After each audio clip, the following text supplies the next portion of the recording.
रांची के राजेंद्र आयुर्विज्ञान संस्थान यानी रिम्स परिसर स्थित प्राचीन हनुमान मंदिर को लेकर एक ऐसा विवाद सामने आया है जिसने पूरे शहर में चर्चा का माहौल बना दिया।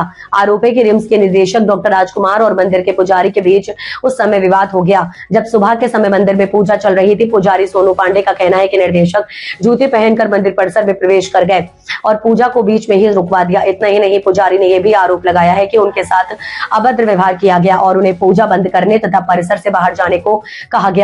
इस दौरान मंदिर में लगे स्पीकर और माइक को भी कुछ कर्मियों द्वारा जब्त कर लिया गया जिससे पूजा प्रक्रिया प्रभावित हुई। ये मामला तब और गंभीर हो गया जब मंदिर को बंद करने की चेतावनी देने की बात भी सामने आई। यह घटना परिसर में लगे सीसीटीवी कैमरों में रिकॉर्ड हो गई जिससे इस विवाद ने और अधिक तूल पकड़ लिया। इस घटना के बाद स्थानीय लोगों और विभिन्न हिंदू संगठनों में आक्रोश देखने को मिला है और लोगों ने इस पर विरोध दर्ज कराया है। संगठनों ने सामूहिक रूप से हनुमान चालीसा पाठ करने की घोषणा की है और सोशल मीडिया पर भी इस मुद्दे को लेकर लगातार प्रतिक्रियाएं सामने आने लगी हैं।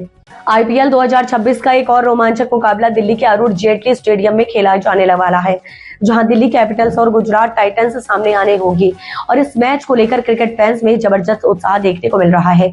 दिल्ली कैपिटल्स लगातार 2 जीत के साथ आत्मविश्वास से भरी हुई है और अब उसकी नजर जीत की हैट्रिक पर है, जबकि गुजरात टाइटंस अब तक अपने दोनों मैच हार चुकी है और उसके सामने हार का सिलसिला तोड़ने की बड़ी चुनौती होगी।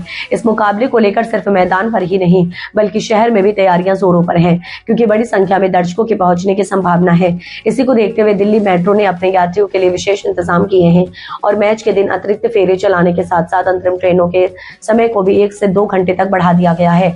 कुल मिलाकर लगभग 76 अतिरिक्त ट्रेनों का संचालन किया जाएगा ताकि मैच खत्म होने के बाद दर्शकों को किसी तरह की परेशानी ना हो और वे आसानी से अपने गंतव्य तक पहुंच सके। दूसरी ओर दिल्ली ट्रैफिक पुलिस ने भी एडवाइजरी जारी करते हुए स्टेडियम के आसपास दोपहर 12 बजे से रात 12 बजे तक कई मार्गों पर ट्रैफिक डायवर्जन और प्रतिबंध लागू करने का निर्णय लिया है। डाइवर्ट किया गया, जबकि दरियागंज से बहादुर शाह जफर मार्ग और गुरु नानक चौक से आशफ अली रोड तक भारी और व्यावसायिक वाहनों के प्रवेश पर पूरी तरह रोक रहेगी। अब बात करें मैदान के अंदर की, तो दिल्ली कैपिटल्स का प्रदर्शन पिछले दोनों मैचों में शानदार रहा, जहां टीम ने लखनऊ सुपर जायंट्स और मुंबई इंडियन को हराकर अपनी ताकत का परिचय दिया।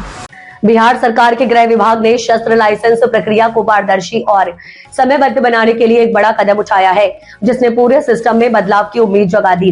अब राज्य के सभी जिलों में डीएम और एसपी को हर महीने शस्त्र लाइसेंस आवेदनों की विस्तृत रिपोर्ट गृह विभाग को भेजनी होगी और ये रिपोर्ट हर महीने की 7 तारीख तक अनिवार्य रूप से जमा करनी होगी। इस रिपोर्ट में ये स्पष्ट जानकारी देनी होगी कि जिले में कुल कितने आवेदन आए हैं, उनमें से कितनों का निष्पादन किया गया और कितने आवेदन अभी लंबित है। इसके साथ ही ऑनलाइन और ऑफलाइन दोनों तरह के आवेदनों का अलग अलग विवरण भी देना होगा ताकि पूरी प्रक्रिया भी निगरानी रखी जा सके। गृह विभाग ने इस व्यवस्था के लिए एक विशेष फॉर्मेट भी जारी किया है, जिसमें सभी जरूरी बिंदुओं को शामिल किया गया है, जैसे कुल आवेदनों की संख्या, निष्पादित आवेदनों की संख्या और 90 दिनों से अधिक लंबित मामलों की संख्या है।